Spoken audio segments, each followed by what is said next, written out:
la sève du souvenir. Le jardin des illusions.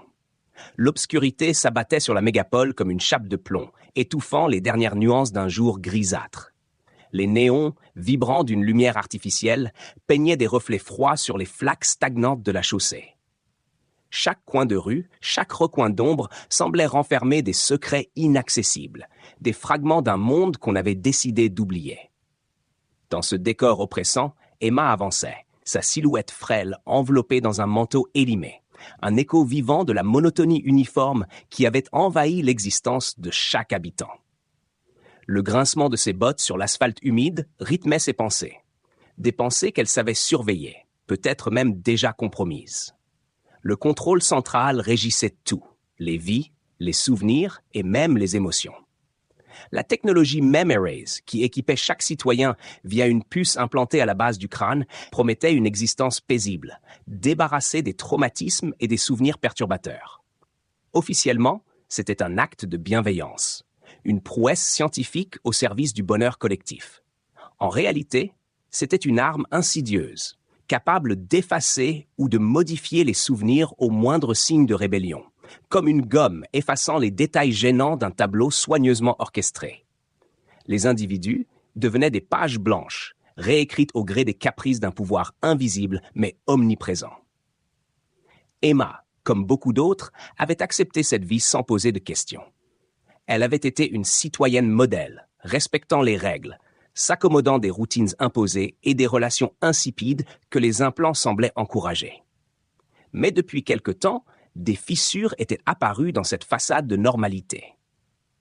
Tout avait changé le jour où elle avait croisé un vieillard à l'allure misérable dans une ruelle excentrée, loin des quartiers surveillés par les drones. L'homme, à la barbe hirsute et aux yeux pleins d'une intensité presque dérangeante, l'avait arrêté d'un geste tremblant. Il lui avait tendu une petite clé de données, un dispositif archaïque. En chuchotant, « Ils t'ont volé ta vie. Retrouve-la. » Elle avait d'abord hésité, la clé brûlant dans sa main comme un objet interdit. Mais le ton de l'homme, empreint d'une urgence désespérée, l'avait convaincue. Depuis, des fragments étranges venaient troubler ses nuits. Des éclats d'images, des visages inconnus, des lieux qu'elle n'avait jamais visités, se mêlaient à des sensations inexplicables, comme si une autre vie cherchait à se frayer un chemin dans les brumes de son esprit. Étaient-ce des souvenirs qui lui avaient été effacés? Ou était-ce une illusion, un jeu cruel de son subconscient? Ces questions la hantaient, l'attirant dans une spirale de doute et de curiosité dangereuse. C'est ainsi qu'elle se retrouva dans une ruelle sordide, sous la lueur tremblante d'un lampadaire défectueux, à suivre les indications cryptiques gravées sur la clé. À mesure qu'elle avançait, une tension sourde s'installait dans sa poitrine. Ses pas la conduisirent à un bâtiment délabré, une carcasse oubliée par le temps dans une zone que les drones ne patrouillaient plus. Une porte métallique, à moitié arrachée, grinça sinistrement lorsqu'elle la poussa. Derrière, elle découvrit une salle faiblement éclairée où plusieurs silhouettes se tenaient, le visage dissimulé sous des capuches ou des masques improvisés. Une voix rauque s'éleva. « Bienvenue parmi les déverrouillés. » Emma se figea. L'atmosphère était dense, saturée d'une tension palpable. Ces gens n'étaient pas des criminels ordinaires, elle le comprit immédiatement. Leur posture, leur regard, tout en eux respirait une détermination farouche. Une fois qu'elle franchit le seuil, un homme s'avança. Grand, au regard sombre et perçant, il tendit la main vers elle. « Je suis Adam, dit-il. Si tu es là, c'est que tu veux savoir. Mais prépare-toi, la vérité n'est pas un cadeau, c'est un fardeau. » Emma hocha la tête, son cœur tambourinant dans sa poitrine. Elle savait qu'il avait raison. Pourtant, elle ne pouvait plus reculer. L'éveil de la vérité.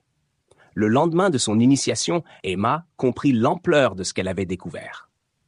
Dans la pénombre du sous-sol, les déverrouillés lui expliquèrent la mécanique perverse du Memoraze.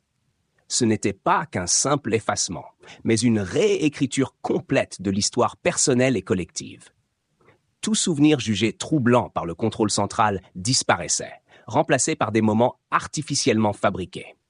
Des pique-niques imaginaires, des conversations factices, des événements creux, sans profondeur ni émotion réelle. Les citoyens vivaient dans une bulle de bonheur factice, prisonniers d'une mémoire qui n'était même pas la leur. Ce qu'elle avait jusqu'alors pris pour une vérité universelle n'était qu'un mensonge bien huilé. Adam, le leader charismatique des déverrouillés, lui révéla que leur groupe avait un objectif clair: détruire le système à sa racine et restaurer la mémoire collective. « Nous ne combattons pas seulement pour nos souvenirs, déclara-t-il en fixant Emma de ses yeux perçants. Nous luttons pour l'identité, pour ce qui fait de nous des êtres humains. » Ces paroles résonnèrent en elle, faisant écho à un vide qu'elle n'avait jamais su nommer. Depuis des années, elle avait ressenti ce malaise latent, cette impression que quelque chose manquait. À présent, elle comprenait. Ce qui manquait, c'était sa propre vie. Les déverrouillés lui montrèrent les outils qu'ils utilisaient pour récupérer les souvenirs effacés. Des dispositifs conçus à partir de technologies volées au gouvernement, des casques neuronaux bricolés, des clés de données piratées. Leur méthode était risquée, douloureuse et parfois irréversible. Quand tu récupères un souvenir, tu ne choisis pas lequel, expliqua Jade, une jeune femme au crâne rasé qui semblait être une experte en neurotechnologie. Parfois, c'est quelque chose de banal. Parfois, c'est un traumatisme. Mais tout fait partie de toi, et tu dois l'accepter. Emma, bien que terrifiée, décida de tenter l'expérience. Elle avait besoin de savoir. Le processus commença dans une petite pièce isolée, où un vieux fauteuil usé faisait face à une console lumineuse. Jade plaça un casque métallique sur la tête d'Emma et ajusta quelques réglages. « Ça va picoter », prévint-elle avec un sourire crispé. Puis elle appuya sur un bouton. Une décharge parcourut le crâne d'Emma, déclenchant une cascade de sensations. D'abord, il y eut un noir complet, suivi d'un tourbillon d'images floues. Des visages, des voix, des rires, et puis un cri. Emma se retrouva soudain projetée dans une scène qu'elle n'avait jamais vue, mais qui lui semblait étrangement familière. Elle était au cœur d'une manifestation, entourée de centaines de personnes brandissant des pancartes. Des slogans résonnaient. « Liberté pour nos esprits »,« Rendez-nous nos vies ». Puis le chaos éclata. Les drones du gouvernement survolaient la foule, larguant des gaz incapacitants. Des soldats en armure avancèrent, tirant des décharges paralysantes. Emma vit une femme tomber à ses pieds, le visage déformé par la douleur. Et dans ce tumulte, un homme l'attrapa par le bras. « Cours !» cria-t-il. Emma se réveilla en sursaut, haletante, le cœur battant à tout rompre. Jade l'observait avec un mélange d'inquiétude et de curiosité. « Qu'est-ce que tu as vu ?» demanda-t-elle. Emma, encore sous le choc, tenta de mettre des mots sur ce qu'elle avait vécu. C'était plus qu'un souvenir. C'était un morceau d'elle-même, un fragment brut et viscéral de son passé. Elle comprit alors que ces révoltes, ces luttes qu'on lui avait effacées, n'étaient pas seulement des faits historiques. Elles étaient des moments où elle avait été vivante, pleinement vivante. Lorsqu'elle retrouva Adam et les autres, son regard avait changé.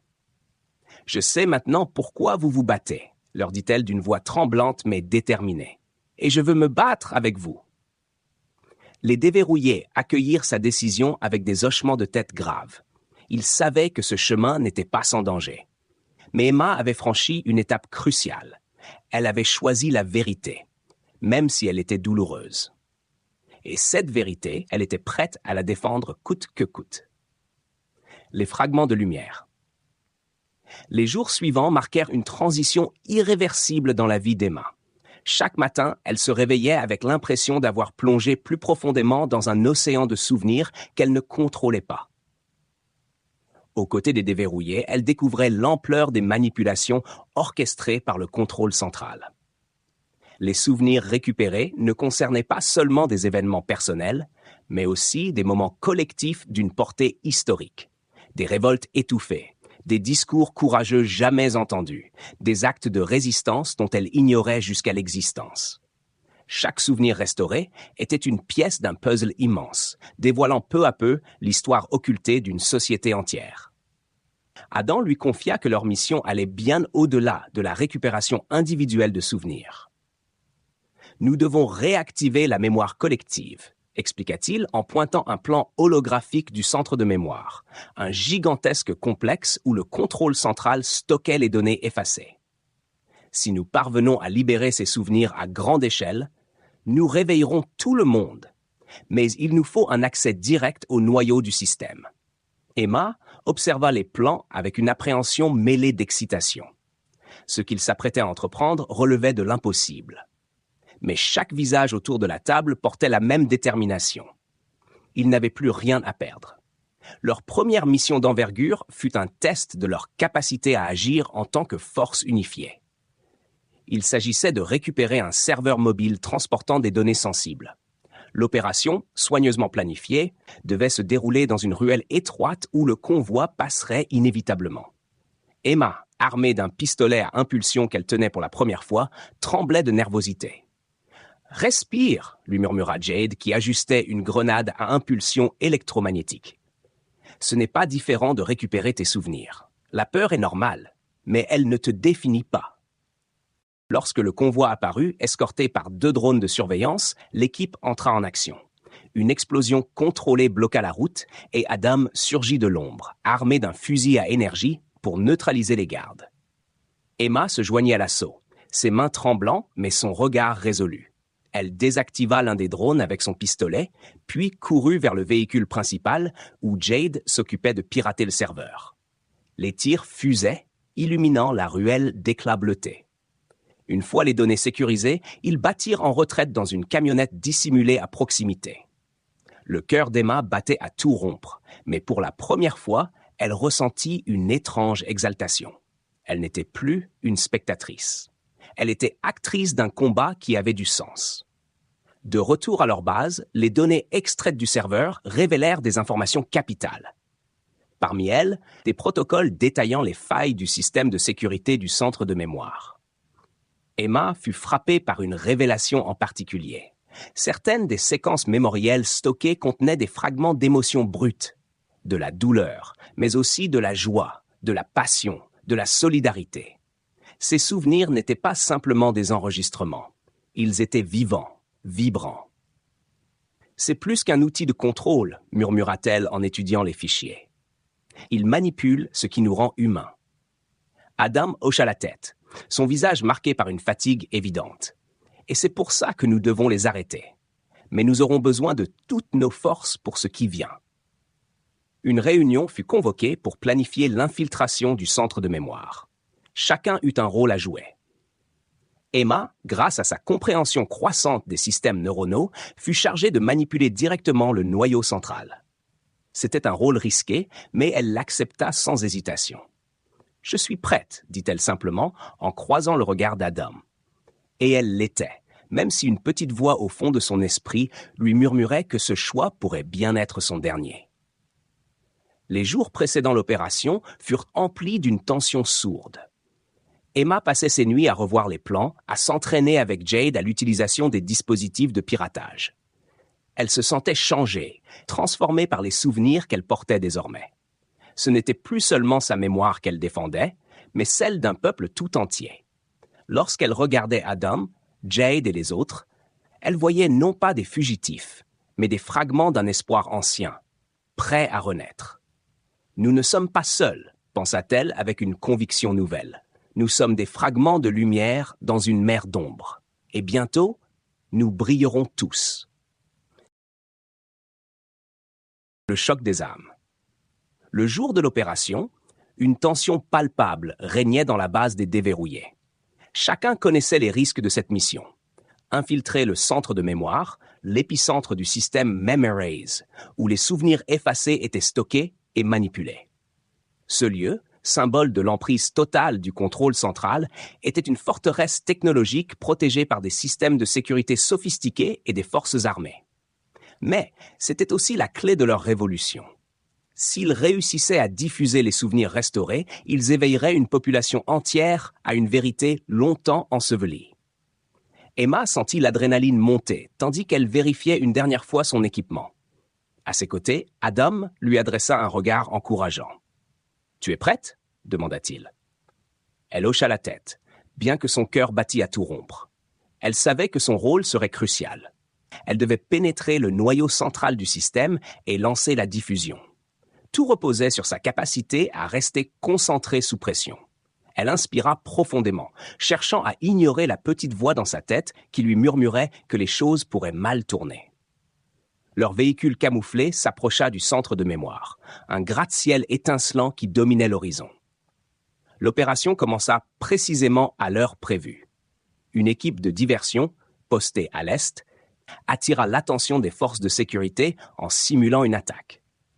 Pendant ce temps, Emma, Adam et une petite équipe d'élite pénétrèrent dans le bâtiment par une entrée de service dissimulée, grâce à des codes d'accès volés. L'intérieur était froid et silencieux, baigné d'une lumière blanche qui semblait amplifier le moindre son. Les couloirs déserts étaient surveillés par des caméras et des drones, mais Jade, connectée à distance, les guida à travers les zones sûres via un canal sécurisé. Avancés jusqu'au 3e niveau, 2 portes à gauche. Lorsqu'ils atteignirent le noyau central, Emma sentit une bouffée d'appréhension. La pièce, immaculée et futuriste, était dominée par un terminal holographique relié à un réseau complexe de câbles. C'était là que tous les souvenirs manipulés étaient entreposés, prêts à être exploités ou effacés. Adam lui fit signe d'approcher. « C'est à toi de jouer. » Elle s'installa devant le terminal, inséra la clé de données qu'ils avaient récupérée lors d'une précédente mission et commença à travailler. Les lignes de code défilèrent sur l'écran tandis qu'elle lançait le programme de diffusion. Chaque seconde qui passait augmentait le risque de détection. Puis, une alarme retentit, brisant le silence. Les forces de sécurité avaient découvert leur intrusion. « Emma, dépêche-toi !» s'écria Adam, qui s'était positionné près de l'entrée pour surveiller les environs. Des éclats lumineux traversèrent la pièce alors que des agents approchaient, et Emma accéléra, concentrée malgré la montée de l'adrénaline. Enfin, le programme atteignit son aboutissement. Une lueur intense jaillit du terminal, signalant que les souvenirs étaient en train d'être restaurés et diffusés dans les implants neuronaux de la population. Elle avait réussi. Mais leur mission n'était pas terminée. Un agent surgit soudain dans la salle. Adam, réactif, parvint à intercepter la menace et à protéger Emma. Mais dans le tumulte, il vacilla légèrement, indiquant qu'il avait été blessé. Emma se précipita vers lui, le soutenant avec détermination. « Il faut partir maintenant, Adam, on n'a plus de temps », dit-elle d'une voix urgente. Ensemble, ils quittèrent la salle, traversant les couloirs dans une atmosphère chargée de tension. Les distractions créées par leur équipe facilitaient leur évasion, le bruit des explosions résonnant dans tout le bâtiment. Dehors, la ville commençait déjà à réagir aux souvenirs libérés. Sur les écrans holographiques, des fragments de vérité oubliés s'affichaient. Des moments marquants de révolte, des discours d'espoir et des événements effacés par le système. Ces images captivaient les passants, interrompant leur routine quotidienne. Certains restaient figés, d'autres exprimaient des émotions qu'ils ne comprenaient pas encore. Emma, essoufflée mais sereine, observa ce moment de transformation depuis leur véhicule. Elle savait qu'ils avaient accompli quelque chose de grand. La mémoire retrouvée devenait une force unificatrice, éveillant dans chaque esprit une lumière nouvelle et l'espoir d'un avenir différent. La nouvelle aube. Le lendemain, la ville n'était plus la même. Les rues, autrefois silencieuses et parfaitement ordonnées, résonnaient maintenant de bruits discordants. Des voix, des cris, des pleurs, des rires nerveux. Partout, les habitants se réveillaient, littéralement et métaphoriquement, à une réalité qu'ils n'avaient jamais imaginée. Les souvenirs diffusés par les déverrouillés avaient frappé comme une vague déferlante, balayant les illusions soigneusement construites par le contrôle central.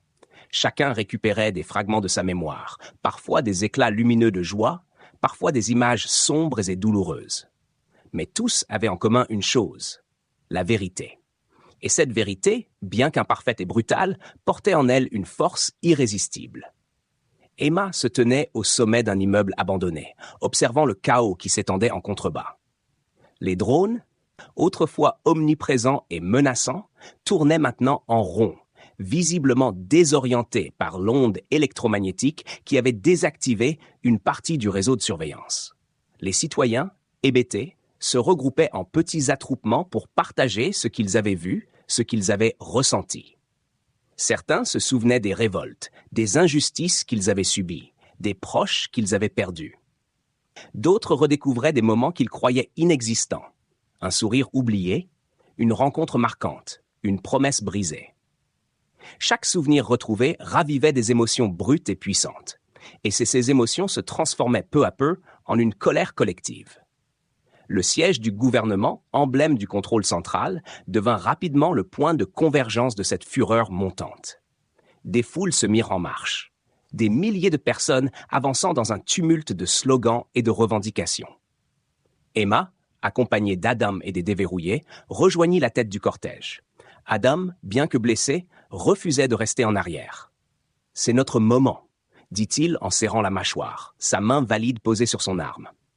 Emma, elle, portait dans son sac les preuves extraites des serveurs du centre de mémoire. Des fichiers montrant l'étendue des manipulations, des images des atrocités perpétrées contre les dissidents, des preuves irréfutables que le gouvernement avait volé non seulement leurs souvenirs, mais aussi leur vie. Devant le siège, les forces de sécurité attendaient, formant une barrière humaine imposante. Les soldats armés et équipés de blindages semblaient hésiter. Emma savait pourquoi. Eux aussi avaient récupéré leurs souvenirs. Et parmi eux, certains avaient probablement des raisons personnelles de détester le système qu'ils servaient. Lorsqu'un premier soldat abaissa son arme, puis un second, un murmure parcourut la foule. C'était un signal, une fracture dans l'autorité absolue du contrôle central. « Nous ne voulons pas de violence inutile », déclara Emma dans un mégaphone, sa voix amplifiée pour porter au-dessus des bruits de la foule. « Nous voulons la vérité. Nous voulons la justice. Rejoignez-nous ou écartez-vous. » Le mur de soldats finit par céder et les foules envahirent le siège. Les déverrouillés se précipitèrent vers la salle principale où se réunissait le conseil des dirigeants. Les visages des membres du conseil, autrefois sûrs d'eux, étaient désormais marqués par la peur. « Vous avez détruit l'ordre », siffla l'un d'eux, la voix tremblante. Emma, le visage dur, rétorqua. « Non, nous avons restauré l'ordre naturel des choses. Vous ne pouvez plus nous contrôler. » Dans les jours qui suivirent, le système Memoraze fut démantelé et le contrôle central perdit son emprise sur la population. Les souvenirs, bien que douloureux pour beaucoup, furent déclarés inviolables. Un nouvel ordre social émergeait, fragile et imparfait, mais porteur d'une promesse, celle de ne plus jamais sacrifier la vérité au nom d'une paix illusoire. Emma, qui avait passé sa vie dans l'ombre de ce système, devint une figure centrale de ce renouveau. Pourtant, elle refusait d'être vue comme une héroïne. « Je ne suis qu'une parmi tant d'autres », disait-elle à ceux qui la remerciaient. « Ce combat, c'est le nôtre. » Un matin, assise sur un banc dans une place autrefois stérile, Emma regarda les enfants jouer. Leur rire résonnait dans l'air frais, un rappel poignant de ce qui avait été perdu et retrouvé. Adam s'approcha, son bras en écharpe, et s'assit à côté d'elle. « Tu crois qu'on a vraiment gagné ?» demanda-t-il, le regard tourné vers l'horizon. Emma observa les gens autour d'elle. Certains souriaient, d'autres pleuraient encore, mais tous semblaient vivants, pleinement vivants. « Ce n'est pas une victoire, » répondit-elle après un moment. « C'est un début. Mais cette fois, on se souviendra. » Et alors que le soleil perçait enfin les nuages gris, Emma sentit une chaleur nouvelle dans son cœur, celle d'une liberté retrouvée, imparfaite mais inestimable.